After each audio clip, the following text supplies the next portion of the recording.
No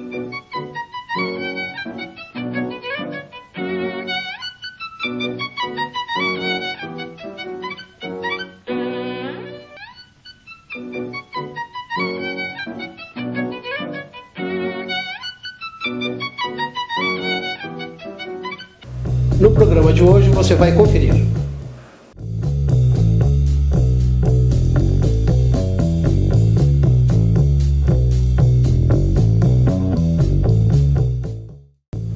Empresa FG causa poluição.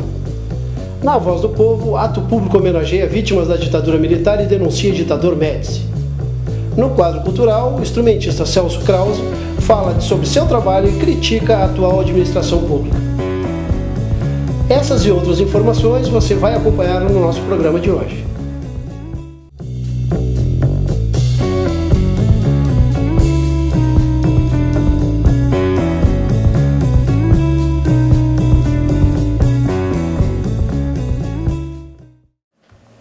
Boa noite, eu sou Elton Lima e esse é o programa de responsabilidade do Sindicato dos Trabalhadores de Alimentação, o programa Nossa Luta. Vamos hoje, iniciando o nosso programa, com o tradicional informe do Sindicato dos Trabalhadores da Alimentação, falando sobre a nossa campanha salarial que está em pleno andamento, né? Já realizamos algumas ações. Neste programa vamos estar apresentando as ações que realizamos e estamos preparando outras para as próximas semanas, ações fortes. Nós queremos um bom reajuste salarial, estamos agora com o setor do arroz, e o sindicato patronal já foi avisado disso. Não adianta vir com um índice baixo para os trabalhadores do setor do arroz, que nós não vamos aceitar. Também essa semana, ou em algumas semanas, nós andamos envolvidos com algumas doenças dos trabalhadores da alimentação e tivemos que nos deslocar até o pronto-socorro municipal da nossa cidade. Hoje no quadro cultural o artista ele acaba criticando, depois vocês vão ver na matéria, acaba criticando o poder público local. E nós não poderíamos deixar de falar, de dizer o que nós vimos lá no pronto-socorro municipal de Pelotas. Assim. O total descaso que existe pela administração pública, o total descaso que existe até mesmo por quem tem que atender bem o público e não o faz. Infelizmente, não sei se é por excesso de gente dentro do pronto-socorro, mas é uma vergonha o que acontece. Eu passei 4 horas lá acompanhando um doente e depois eu fiquei escutando o comentário das pessoas. E as pessoas dizem o seguinte, que o purgatório é a sala de espera e que o inferno é lá dentro quando vai ser atendido. E aí a gente começa a constatar que é verdade. Na sala de espera, acumula-se o povo, né, chegando, esperando, as emergências são prioridades. Quando consegue ser atendido, já várias pessoas desistiram, quando consegue ser atendido, a pessoa entra lá para dentro e espera de novo. E pior, o atendimento não é um atendimento de qualidade. A pessoa que eu acompanhava, por exemplo, foi um rapazinho, não menosprezando, eu não sei se era residente, se era um aluno novato, não conseguia dar o atendimento correto e ele estava em troca de turno e ele disse assim, não, eu vou trocar o meu turno agora e tal. Tá bem, vai trocar o turno, mas tu vai comunicar quem? A situação que essa pessoa está vivendo. Ah, mas eu vou... Não, mas tem que deixar pelo menos anotado. E ali, naquele momento, já uma outra pessoa que estava deitada numa maca ao chão já começou a vomitar, um terceiro estava se alimentando nesse mesmo momento, um quarto estava recebendo medicação, um quinto tinha uma ferida exposta e assim vai. É um inferno. É um inferno. E esse governo municipal faz só propaganda. A gente entra na sala de espera do pronto-socorro, tem placas dizendo ali, quadro amarelo, quadro isso, quadro aquilo, como se fizessem uma triagem. Não fazem nada. É uma vergonha. Agora, não dá para eles fazer nada mesmo. Nós vivemos essa semana aqui em Pelotas que não existe secretários. A prefeitura é de um homem só. O prefeito, numa manobra política, demitiu todos os secretários, aproveitou que alguns iam se desincompatibilizar para concorrer a vereador. Preste atenção, hein? Secretários dessa atual administração vão concorrer a vereador. Pois é, vão pedir seu voto. Não esqueça. E aí, alguns se desincompatibilizaram, o prefeito lá se aproveitou da situação, demitiu todos os secretários. A prefeitura entrou numa paralisia total porque não tem responsável pelas secretarias. Diz que na semana que vem ele vai nomear novos secretários, está fazendo um rearranjo político, negociando com os partidos da sua base. E nós sabemos o que é, né? É a eleição, é o rearranjo para costurar apoios aí para as próximas disputas. Que não é ilegal, tá certo? Acho que tem que ter essas conversas políticas. O problema é que a administração parou. O problema é que quem paga o pato, falando chulamente, são os trabalhadores. A matéria que vamos acompanhar agora ainda é relacionada à nossa campanha salarial do setor do arroz, que tem o lema "Vamos juntos levantar o nosso salário". Essa matéria foi dentro das lutas, dentro das andanças da campanha salarial. Nós acabamos indo lá no engenho FG, que agora está localizado fora da nossa cidade, próximo à barragem de Santa Bárbara, e para o nosso espanto constatamos que todo o dejeto de água que sai do sistema de produção do arroz parbolizado, sem tratamento nenhum, acaba desaguando na barragem Santa Bárbara. E nós ficamos muito espantados com isso. E a nossa matéria vem denunciando isso. Assista com a gente. Nós estamos diante da indústria de arroz FG, onde existe um sério problema de poluição hídrica. Essa indústria trabalha com muita água para fazer o arroz parbolizado e também acreditamos nós que ela utiliza a água para apagar a cinza quente do arroz, ou seja, aqui tem uma fornalha que se vale, né, que utiliza casca de arroz, queima a casca de arroz para gerar o calor.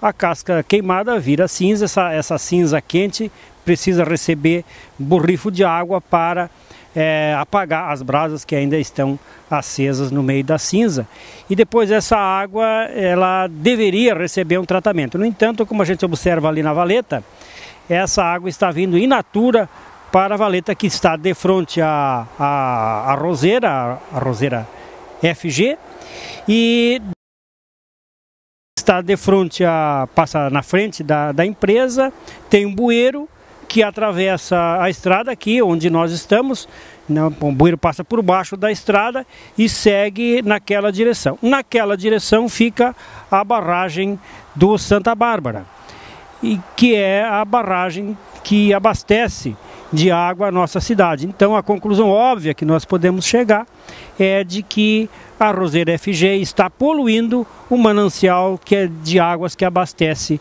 a nossa cidade. Uma irresponsabilidade social muito grande da FG. Esta foi uma matéria relacionada com a campanha salarial do arroz, mas que acabamos fazendo uma denúncia, né? Mostrando aí o descaso desta empresa com o seu esgoto. Na matéria A Voz do Povo, vamos acompanhar um grupo de lutadores sociais que se deslocou até Bagé, onde houve o lançamento de um livro por parte dos militares enaltecendo a figura do ex-presidente Médici. Nós, como não queremos esquecer dos mortos e desaparecidos pela ditadura militar, nós que queremos lembrar sempre o que eles fizeram, a mancha que eles deixam no povo brasileiro, com os assassinatos que cometeram, nos deslocamos até lá. A equipe do nosso programa esteve presente, filmou tudo, documentou e queremos que vocês acompanhem com nós.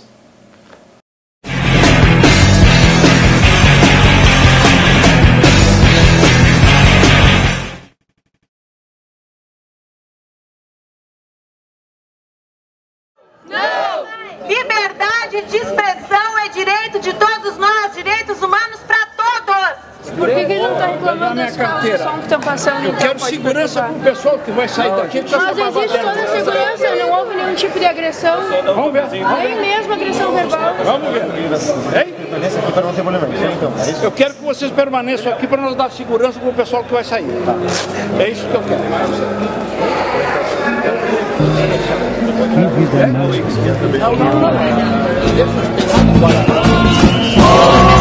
Senhor cidadão, eu quero saber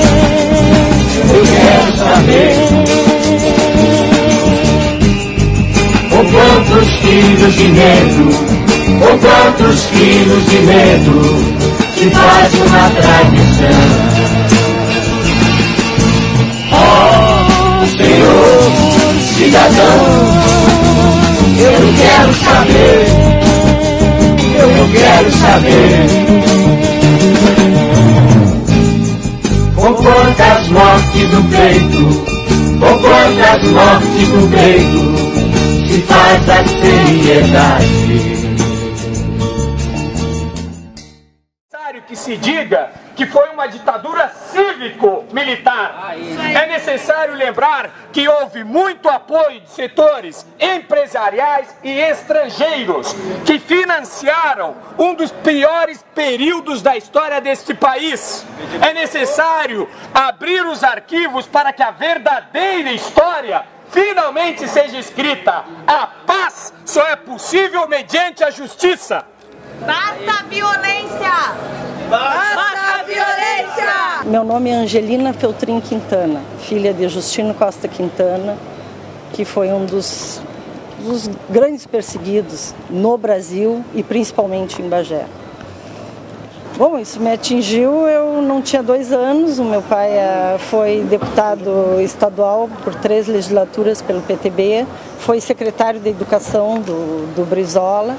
E na época do golpe ele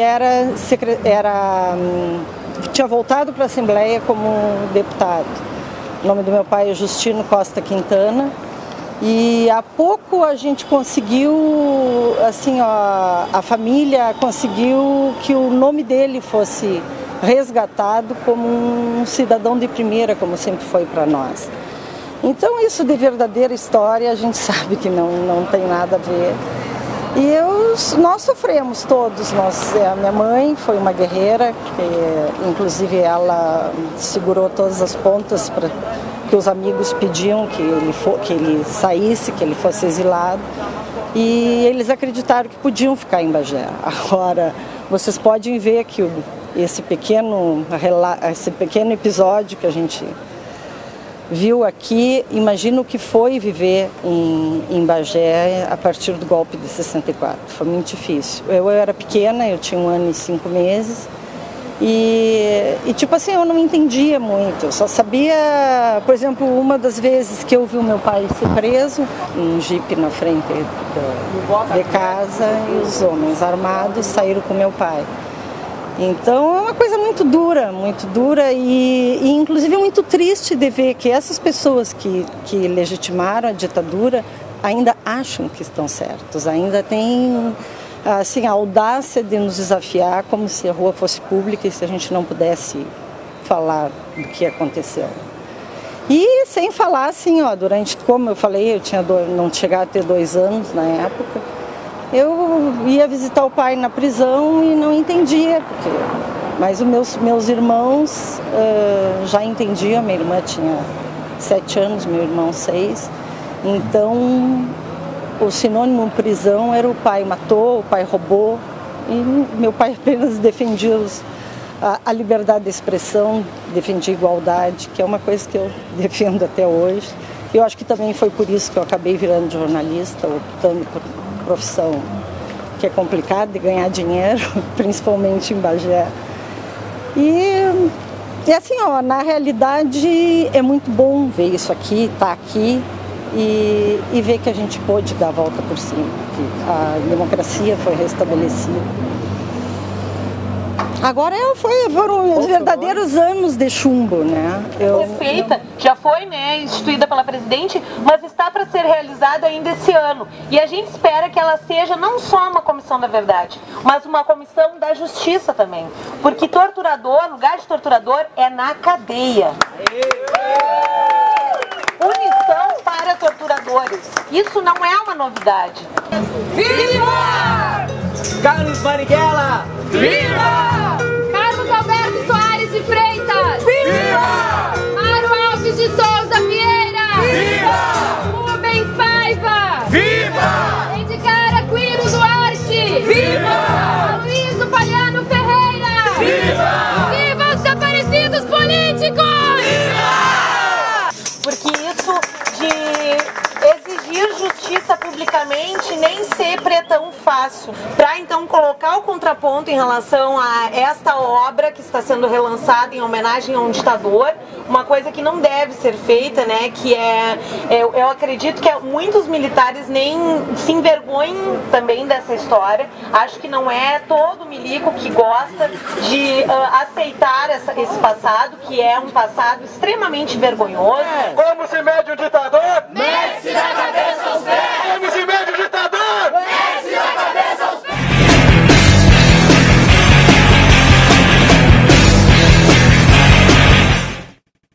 A ditadura militar que ocorreu no nosso país de 1964 a 1985 é uma página histórica para o povo brasileiro, é uma página triste para o povo brasileiro, muito triste, e nós não podemos esquecer. O objetivo desta matéria é mostrar que estas pessoas que fizeram tão mal ao povo brasileiro continuam aí em atividade, continuam operando e se achando dono da verdade. Para entrar em contato com a equipe do nosso programa é só enviar e-mail nossaluta1.tv@gmail.com.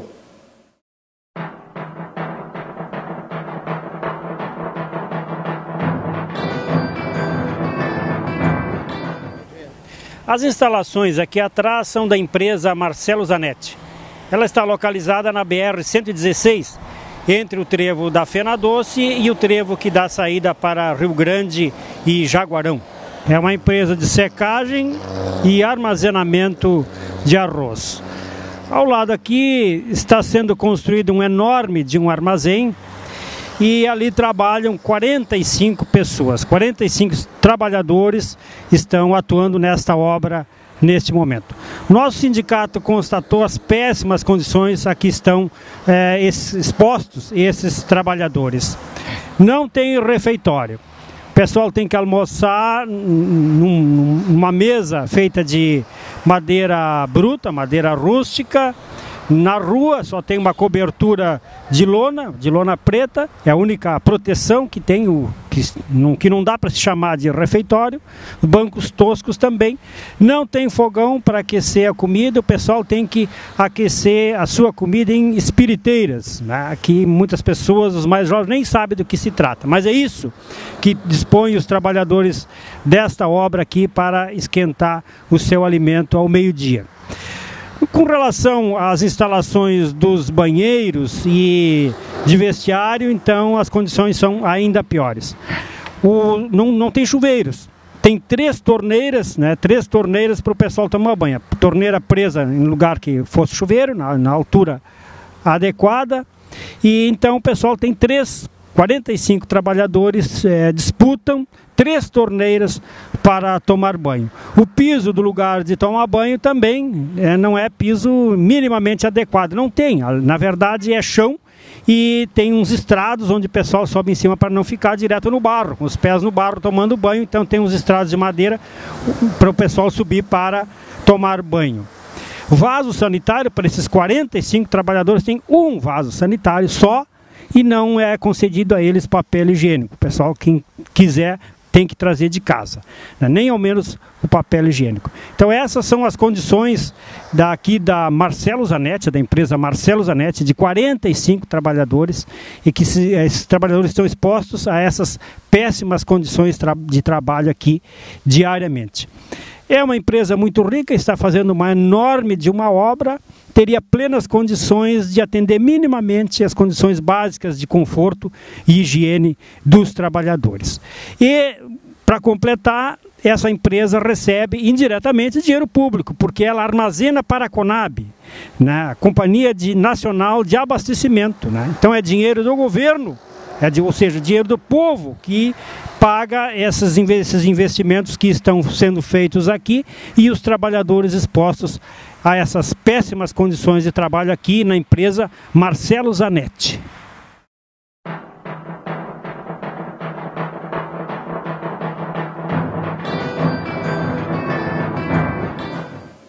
A matéria que iremos assistir agora é a segunda etapa do documentário O Veneno Tá na Mesa. Modificadas, os conhecidos transgênicos, generalizou-se a pretexto de multiplicar a produção. O uso dos agroquímicos ou agrotóxicos foi intensificado a partir da década de 60, com o uso de adubos químicos e venenos. A química promete saúde, mas oferece riscos aos que consomem alimentos geneticamente transformados e aos trabalhadores que manipulam os agrotóxicos. Hoje, o Brasil possui e opera mais de 400 tipos de agrotóxicos registrados, inseticidas, fungicidas e herbicidas. A tecnologia utilizada na Revolução Verde é proveniente da indústria da guerra. Durante a Segunda Guerra Mundial, a IG Farben, a empresa alemã que fabricou o gás Zyklon B, deteve o monopólio da produção química da Alemanha nazista. Entre os seus principais proprietários estavam a BASF e a Bayer. Os Estados Unidos utilizaram no Vietnã de 1961 até 1971 o herbicida conhecido como agente laranja. Segundo a Monsanto, uma das empresas produtoras, foi para salvar as vidas dos soldados americanos e aliados, desfolhando a densa vegetação das selvas vietnamitas e, portanto, reduzindo as possibilidades de uma emboscada. Além da Monsanto, a Dow Chemical também participou da Rede da Morte. Com o fim da guerra, inúmeras ações foram movidas contra a Monsanto, a Dow e outros fabricantes de produtos químicos. Nos tribunais, chegaram a um acordo que gerou uma indenização de 180 milhões de dólares aos que combateram no Vietnã. A Justiça da Coreia do Sul ordenou que a Monsanto e a Dow pagassem 62 milhões para 6.800 veteranos de guerra coreanos. O povo e o governo vietnamita não receberam indenização nenhuma, nem das empresas, nem do governo americano. A Monsanto acredita que as consequências resultantes da guerra do Vietnã, incluindo o uso do agente laranja, devem ser resolvidas pelos governos envolvidos. Essas crianças são vítimas tardias dos efeitos do agente laranja. A Monsanto não diz uma palavra e repassa a conta para o governo norte-americano, que entrega a fatura a Deus. O que a Revolução Verde fez foi destruir, apagar, esquecer toda a herança, todo o acúmulo de conhecimento da agricultura tradicional ao longo dos seus 10 mil anos e criou-se um negócio totalmente novo. A gente aqui roçava o mato, usava semente crioula e plantava. E produzia muito bem. Por volta de 80, 81, 82, as empresas começaram a deixar semente. Só que daí isso começou a ter uma produção enorme, comparando com os produtos crioula, porque a gente produzia em média 50, 60 sacos por hectare, no caso do milho. Aí a gente começou a produzir 100 e poucos, com pouco investimento. A primeira coisa que aconteceu de ruim foi que a gente perdeu o controle da semente. E em 10 anos a gente já não tinha mais semente crioula, de nada, inclusive das hortaliças. E hoje a maioria é transgênico, que se tu não comprar o pacote... Acabamos de acompanhar a segunda parte do documentário O Veneno Está na Mesa, de Silvio Tendler. Na semana que vem, assista a terceira parte desse documentário. No quadro cultural desta semana, o destaque é o músico pelotense Celso Krause, com trabalho solo e também com parcerias musicais. O instrumentista conversou com a produção do programa e mostrou o seu trabalho. Confira. Celso, teu trabalho profissional começou na década de 80 e a partir daí tu começou a ter projetos com outros músicos e também um projeto solo. Fala um pouco sobre esse trabalho.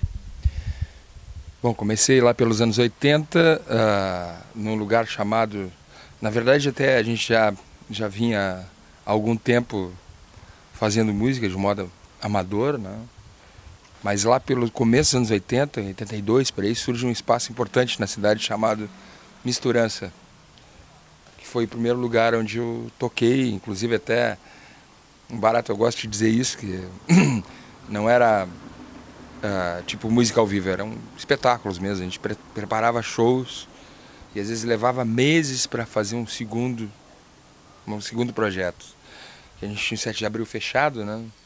Um fenômeno que está se repetindo hoje, inclusive até por semelhança política, né? Do Ari Alcântara com o Fétera, né? A gente passava por essa dificuldade de ter lugar para trabalhar, e eu, recém começando, recém chegando, já fiz parte naquela época de um movimento para a reabertura do 7 de abril. Hoje estamos aí já com quase 30 anos de relação, né? Em termos profissionais mesmo, o primeiro trabalho que eu fiz foi no Misturança, em 82, para ser mais específico. Então hoje, esse ano, está fazendo 30 anos que eu fiz esse primeiro trabalho no Misturança. E agora, em 2012, está saindo um novo disco? Eu tô com um projeto junto ao Outro Sul para a gravação de um CD. Ia ser gravado ao vivo, né? Mas a gente já está direcionando para outro esquema, né? Uma gravação em estúdio mesmo, para se aproveitar melhor a qualidade sonora, né? E a música instrumental, ela trabalho mais voltado ao instrumento, ele exige um pouco mais de qualidade de captação de som, né? Então, para a gente obter o melhor som possível do instrumento,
Esse foi o programa Nossa Luta, de responsabilidade do Sindicato dos Trabalhadores de Alimentação. Se você quer ver este programa ou os outros, é só acessar o YouTube Nossa Luta 1.tv e você terá todos os programas que já foram feitos, inclusive este.